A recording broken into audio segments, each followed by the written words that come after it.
ಎಲ್ಲಾ middle class people middle class ಆಗಿ ಉಳಿತಾರೆ. ಅವ್ರು ಮಾಡೋ 4 ಮಿಸ್ಟೇಕ್ ಏನು, ಅದಕ್ಕೆ ಏನ್ ಸೊಲ್ಯೂಷನ್ ಅನ್ನೋದ್ರ ಬಗ್ಗೆ ಈ ಕಂಪ್ಲೀಟ್ಲಿ ವಿಡಿಯೋ ಆಗಿರುವಂತದ್ದು. ಸೊ ಮತ್ತೆ ಯಾಕೆ ತಡ ಮಾಡ್ತಾ ಇದ್ದೀರಾ, ಸಬ್ಸ್ಕ್ರೈಬ್ ಮಾಡಿ, ಶೇರ್ ಮಾಡಿ ಅಂತ ಹೇಳ್ತಾ ವಿಡಿಯೋನ ಸ್ಟಾರ್ಟ್ ಮಾಡೋಣ. ಕೊನೆ ತನಕ ವಿಡಿಯೋನ ತಪ್ಪದೆ ನೋಡ್ತಾ ಇರಿ. ಮಿಸ್ಟೇಕ್ ನಂಬರ್ 1, ಸೊಸೈಟಿ ಎಕ್ಸ್ಪೆಕ್ಟೇಷನ್ಗೆ ಜೀವನ ಮಾಡುವಂಥದ್ದು. ಸೊಸೈಟಿ ಎಕ್ಸ್ಪೆಕ್ಟೇಷನ್ಗೆ ಜೀವನ ಮಾಡುವಂಥದ್ದು ಏನಪ್ಪಾ ಅಂದ್ರೆ, ಸೊಸೈಟಿಯವರು ಜನರು ಏನಪ್ಪಾ ಅಂತಾರೆ, ಜನರು ಏನು ಅವ್ರು ಏನ್ ಕಾರ್ ತಗೊಂಡ್ರು, ಅವ್ರ ಮೊಬೈಲ್ ತಗೊಂಡ್ರು, ಇವತ್ತು ಅವ್ರ ಫ್ರಿಡ್ಜ್ ತಗೊಂಡ್ರು, ಅವ್ರ ಟಿವಿ ತಗೊಂಡ್ರು ಅನ್ನೋದ್ರ ಬಗ್ಗೆ ಥಿಂಕ್ ಮಾಡ್ತಾ ನಮ್ಮ ಮೇಲೆ ನಾವೇ ಒತ್ತಡನ ಹಾಕಕ್ ಸ್ಟಾರ್ಟ್ ಮಾಡ್ತೀವಿ, ಎಷ್ಟೇ EMIಗಳು ಇದ್ರೂ ಕೂಡ. ಸೊ ಇದು ಮೇಜರ್ ಆಗಿ ಆ ಮಿಡಲ್ ಕ್ಲಾಸ್ ಪೀಪಲ್ ಮಾಡುವಂತ ಮೊದಲನೇ ಮಿಸ್ಟೇಕ್. ಸೊ ಏನ್ ಮಾಡ್ಬೇಕು ಅದ್ರ ಬಗ್ಗೆ ಯೋಚನೆ ಮಾಡ್ಲಾರ್ದೆ ನಮ್ಮಲ್ಲಿ ಏನಿದೆ ಅನ್ನೋದು ತುಂಬಾ ಇಂಪಾರ್ಟೆಂಟ್ ಆಗುತ್ತೆ. ನಮ್ಮಲ್ಲಿ ಯಾವ್ದು ಆಲ್ರೆಡಿ ನನ್ನ ಬ್ಯಾಕಪ್ ಅಲ್ಲಿ ನಡೀತಾ ಇದೆ EMI, ಅದು ಈ ನಮ್ಮ EMIಗೆ ಎಷ್ಟು ಪರಿಣಾಮ ಬೀರುತ್ತೆ ಅನ್ನೋದ್ರ ಬಗ್ಗೆ ತುಂಬಾ ಯೋಚನೆ ಮಾಡ್ಬೇಕಾಗುತ್ತೆ. ಸೊ ಯಾವ ಸೊಸೈಟಿ ಕೂಡ ನಮ್ಮ EMI ಕಟ್ಟಲ್ಲ ಸ್ನೇಹಿತರೆ.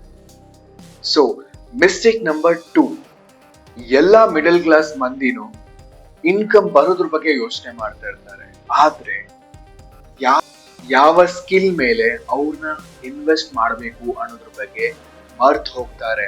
ಸೊ ಇದು ಮಾಡುವಂತ ಎರಡನೇ ಮಿಸ್ಟೇಕ್.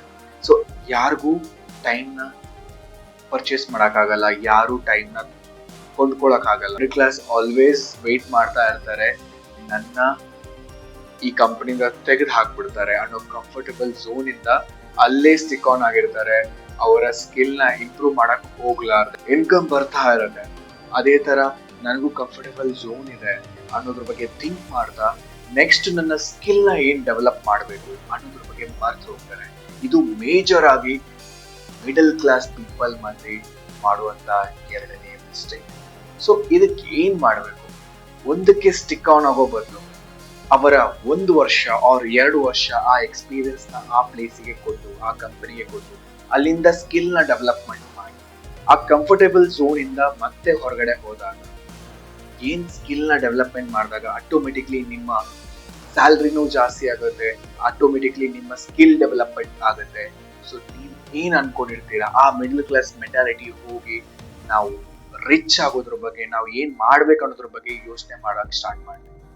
ಸೊ ಮಿಸ್ಟೇಕ್ ನಂಬರ್ 3, ಸ್ನೇಹಿತರೆ ತುಂಬಾ ಜನ ಈ ಮಿಸ್ಟೇಕ್ ನ ಮಾಡ್ತಾನೆ ಇರ್ತಾರೆ, ಇನ್ಕ್ಲೂಡಿಂಗ್ ನಾನು. ಒಂದೊಂದ್ಸಲ ಅದನ್ನ ಮರ್ತು ಬಿಟ್ಟು ನನ್ನ ಕೆಲ್ಸನ ಜಾಸ್ತಿ ಗಮನ ಕೊಡ್ಲಾರ್ದೆ ಇದನ್ನ ಮಾಡ್ಬೇಕು ಅನ್ನೋದ್ರ ಬಗ್ಗೆ ಯೋಚನೆ ಮಾಡ್ತಿರ್ತೀನಿ. ಇದಕ್ಕೆ ನಾನು as a good example. So ನಮ್ಮ ತಲೆಯಲ್ಲಿ EMI ಆಲ್ರೆಡಿ ರನ್ ಆಗ್ತಿದೆ ಅನ್ನೋದನ್ನ ಮರ್ತು ಬಿಟ್ಟು ನೆಕ್ಸ್ಟ್ ಏನ್ ಮಾಡ್ಬೇಕು ಅನ್ನೋದ್ರ ಬಗ್ಗೆ ಜಾಸ್ತಿ ಯೋಚನೆ ಮಾಡ್ತಿರ್ತೀವಿ. EMI ಬಗ್ಗೆ ಹೇಗೆ ಅದಕ್ಕೆ ವರ್ಕೌಟ್ ಮಾಡಿ ಅದಕ್ಕೆ ಹೇಗೆ ನಾವು EMI ನ ತುಂಬಿಸ್ಬೇಕು ಅನ್ನೋದ್ರ ಬಗ್ಗೆ ಯೋಚನೆ ಮಾಡಲ್ಲ. ಸೊ ಇದು ಮೇಜರ್ ಆಗಿ ಎಲ್ಲಾ ಮಿಡಲ್ ಕ್ಲಾಸ್ ಪೀಪಲ್ ಅಂಡರ್ಸ್ಟ್ಯಾಂಡಿಂಗ್ ಮಾಡ್ಕೊಳ್ಳೇಬೇಕಾಗಿರುವಂತ ವಿಷಯ. ಎಕ್ಸಾಂಪಲ್ ಹೇಳ್ಬೇಕಂದ್ರೆ ಫೋನ್ EMI ಆಗಿರ್ಬೋದು, ಬೈಕ್ EMI ಆಗಿರ್ಬೋದು, ಕಾರ್ EMI ಆಗಿರ್ಬೋದು, ಯಾವುದೇ EMI ತಗೊಂಡ್ರು ಅದು EMI ಇಲ್ವೇ ಇಲ್ಲ ಅನ್ನೋ ಮೈಂಡ್ ಸೆಟ್ ಅಲ್ಲಿ ನಾವು ಬದುಕ್ತಾ ಹೋದ್ರೆ ಅದೇ ಮಿಡಲ್ ಕ್ಲಾಸ್ ಮೆಂಟಾಲಿಟಿಯಲ್ಲಿ ಬದುಕಬೇಕಾಗುತ್ತೆ. ಸೊ ಇದು ಮೇಜರ್ ಆಗಿ ಎಲ್ಲಾ ಮಿಡಲ್ ಕ್ಲಾಸ್ ಮಂದಿನೂ ಮಾಡುವಂತಹ ಮೂರನೇ mistake. Mistake number 4, middle class ಮಂದಿ ಯಾವುದೇ ಫಿನಾನ್ಷಿಯಲ್ ವಿಚಾರನ ಯಾರೊಟ್ಟಿಗೂ ಶೇರ್ ಮಾಡ್ಕೊಳ್ಳಲ್ಲ. ಇದೇ ಮೇಜರ್ ಆಗಿ ಎಲ್ಲಾ ಮಿಡಲ್ ಕ್ಲಾಸ್ ಮಂದಿನೂ ಮಾಡುವಂತ 4ನೇ ಮಿಸ್ಟೇಕ್. ಯಾವಾಗ್ಲೂ ಓಪನ್ ಅಪ್ ಆಗಿರ್ಬೇಕು ಸ್ನೇಹಿತರೆ. ಸೊ ನಾನು ಏನು ದುಡ್ಡನ್ನ ಗಳಿಸ್ಬೇಕು, ಯಾವ ತರ ದುಡ್ಡನ್ನ ಗಳಿಸ್ಬೇಕು. ಈಗ ಎಕ್ಸಾಂಪಲ್, ಒಂದು ರಿಯಲ್ ಎಸ್ಟೇಟ್ ಅಲ್ಲಿ ನಾನು ಒಂದು ಡೀಲ್ ಮಾಡಿದ್ರೆ 15,000 ಇನ್ಸೆಂಟಿವ್, 2 ಡೀಲ್ ಮಾಡಿದ್ರೆ 30,000 ಇನ್ಸೆಂಟಿವ್, 3 ಡೀಲ್ ಮಾಡಿದ್ರೆ 50,000 ಇನ್ಸೆಂಟಿವ್. ಇದ್ರ ಬಗ್ಗೆ ಜಾಸ್ತಿ ಫೋಕಸ್ ಮಾಡ್ಲೇಬೇಕಾಗತ್ತೆ. ಸೊ ನಾವು ಯಾವ ತರ ದುಡ್ಡನ್ನ ಮಾಡಬೇಕು, ಯಾವ ತರ ಅದಕ್ಕೆ ಟೈಮ್ ನ ಕೊಡಬೇಕು, ಮತ್ತು ಅದ್ರ ಬಗ್ಗೆ ಓಪನ್ ಅಪ್ ಆಗಿ ನಮ್ಮ ಸ್ನೇಹಿತರ ಜೊತೆ ನಾವು ಮಾತಾಡಲಾರದೆ ಇರುವಂತದ್ದು ಮೇಜರ್ ಆಗಿ 4ನೇ ಮಿಸ್ಟೇಕ್ ಮಾಡುವಂತದ್ದು ಮಿಡಲ್ ಕ್ಲಾಸ್ ಪೀಪಲ್. ಸೊ ಇದಕ್ಕೆ ಏನಪ್ಪಾ ಸೊಲ್ಯೂಷನ್ ಅಂದ್ರೆ, ಯಾವುದೇ ಇದ್ರೂ ಬಿ ಪಾಸಿಟಿವ್.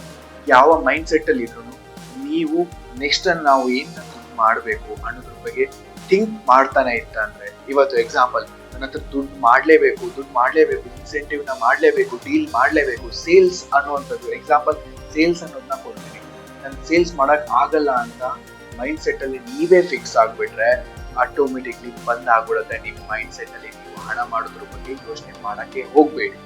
ಸೊ ಸೇಲ್ಸ್ ಅನ್ನುವಂಥದ್ದು ದುಡ್ಡು ಮಾಡುವಂತ ಮೇಜರ್ ಆಗಿರುವಂತ ಈಗ pathway in Bangalore, in any almost in over all the India. So ನೀವು ಅದ್ರ ಬಗ್ಗೆ ಯೋಚನೆ ಬಿಟ್ರೆ, ನಾವು ನೆಕ್ಸ್ಟ್ ನ ದುಡ್ಡು ಹೇಗ್ ಮಾಡ್ಬೇಕು ಇಲ್ಲ ನನಗೆ ಈ ಕೆಲಸ ಆಗುದೇ ಇಲ್ಲ ಅಂತ ಕೂತ್ಕೊಂಡ್ರೆ ಆಬ್ವಿಯಸ್ಲಿ ಅದು ಆಗುವುದೇ ಇಲ್ಲ ಸ್ನೇಹಿತರೆ. ಸೊ ಮೈಂಡ್ ಸೆಟ್ ನ ನೀವು ಪ್ರಿಪೇರ್ ಆಗ್ಬೇಕು. ಏನಪ್ಪಾ ಅಂದ್ರೆ ನಾನು ಮಾಡೇ ಮಾಡ್ತೀನಿ ಅನ್ನೋ ಪಾಸಿಟಿವ್ನೆಸ್ ನಲ್ಲಿ ಇದ್ರೆ ಖಂಡಿತವಾಗಿಯೂ it is a good choice you have made in your life ಅಂತ ಅನ್ಕೊಳ್ತೀರಾ. ಸೊ ಯಾವಾಗ್ಲೂ ಬಿ ಪಾಸಿಟಿವ್ ಆಗ್ತಾ ಇರಿ. ಸೊ ಯಾವುದ್ರ ಬಗ್ಗೆ ನಾನು ಜಾಸ್ತಿ ಟೈಮ್ ಕೊಡಬೇಕು, ಯಾವುದ್ರ ಬಗ್ಗೆ ಯೋಚನೆ ಮಾಡಬೇಕು ಅನ್ನೋದ್ರ ಬಗ್ಗೆ ಜಾಸ್ತಿ ಥಿಂಕಿಂಗ್ ಮಾಡಿ. ಸೊ ಆವಾಗ ನಿಮ್ಮ ಡೆವಲಪ್ಮೆಂಟ್ ಜಾಸ್ತಿ ಆಗುತ್ತೆ. ಈ ಮಿಸ್ಟೇಕ್ 4 ನೀವು ಕಡೆಗಣಿಸ್ತಾ ಹೋಗ್ತೀರಾ. ಸೊ ಯಾವಾಗ್ಲೂ ಪಾಸಿಟಿವ್ ಮೈಂಡ್ ಅಲ್ಲಿ ಇರಿ. ದುಡ್ಡು ಬರುತ್ತೆ, ಮಾಡ್ಲೇಬೇಕು ಅನ್ನೋ ಮೈಂಡ್ ಸೆಟ್ ಅಲ್ಲಿ ಇರಿ. ಸೊ ಆಟೋಮೆಟಿಕ್ಲಿ ನಿಮ್ಮ ದುಡ್ಡು ಜಾಸ್ತಿ ಆಗ್ತಾ ಹೋಗುತ್ತೆ, ನಿಮ್ಮ ಮೆಂಟಾಲಿಟಿನೂ ಜಾಸ್ತಿ ಆಗ್ತಾ ಹೋಗುತ್ತೆ. ಯಾವಾಗ ಮಿಡಲ್ ಕ್ಲಾಸ್ ಇಂದ ಮೈನಸ್ ಆಗ್ತಾ ರಿಚ್ ಆಗೋದ್ರ ಬಗ್ಗೆ ಯೋಚನೆ ಮಾಡ್ತಾ ಹೋಗ್ತೀರಾ. ಸೊ ಇದು ಆಗಿತ್ತು ಮೇಜರ್ 4 ಮಿಸ್ಟೇಕ್ ನಿಮ್ಮ ಲೈಫ್ ಅಲ್ಲಿ ಆಸ್ ಅ ಮಿಡಲ್ ಕ್ಲಾಸ್ ಮಂದಿ ಮಾಡುವಂಥದ್ದು. ಸೊ ಯಾರೆಲ್ಲ ಮಾಡಿರ್ತೀರಾ, ಇದಕ್ಕೆ ತುಂಬಾ ರಿಲೇಟೆಡ್ ಆಗಿರ್ತೀರಾ, ಸೊ ಖಂಡಿತವಾಗಿಯೂ ನನಗೆ ಕಮೆಂಟ್ ಮಾಡಿ I have been related for this topic ಅಂತ. ಸೊ ಹಾಗೆ ನಿಮ್ಮ ಮಿಡಲ್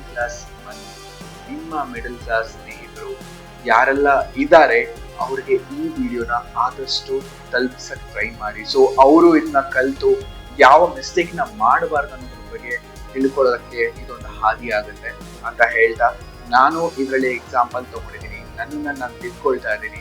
ಸೊ ನಾನ್ ಖಂಡಿತವಾಗಿಯೂ ಇದರಿಂದ ಮತ್ತೆ ಹೊರಗೆ ಬಂದು ರೀಚ್ ಫೇರೋ ಆಗ್ಲೇಬೇಕು ಅನ್ನೋ ಮೈಂಡ್ ವರ್ಕ್ ಮಾಡ್ತಿದ್ದೀನಿ ಅಂದ್ರೆ automatically one day I will become a richest person in the world ಅಂತ ಒಂದು ಮೆಂಟಾಲಿಟಿ ನನ್ನ ಮೈಂಡ್ ಅಲ್ಲಿ ಇದೆ ಅಂತ ಹೇಳ್ತಾ, ಸೊ ಇದೇ ತರ ಪಾಸಿಟಿವ್ ಥಾಟ್ ಗಳಿಗೆ ನನ್ನ ಸಬ್ಸ್ಕ್ರೈಬ್ ಮಾಡಿ, ಶೇರ್ ಮಾಡಿ, ಹಾಗೂ ನಿಮ್ಮ ಸ್ನೇಹಿತರಿಗೆ ಈ ವಿಡಿಯೋನ ತಪ್ಪದೆ ತಲುಪಿಸ್ಬೇಕು ಅಂತ ಕೇಳ್ತಾ ಮತ್ತೆ ಸಿಗ್ತೀನಿ ನಿಮ್ಮ ನೆಕ್ಸ್ಟ್ ವಿಡಿಯೋದಲ್ಲಿ. Thank you so much guys, thank you so much for your love.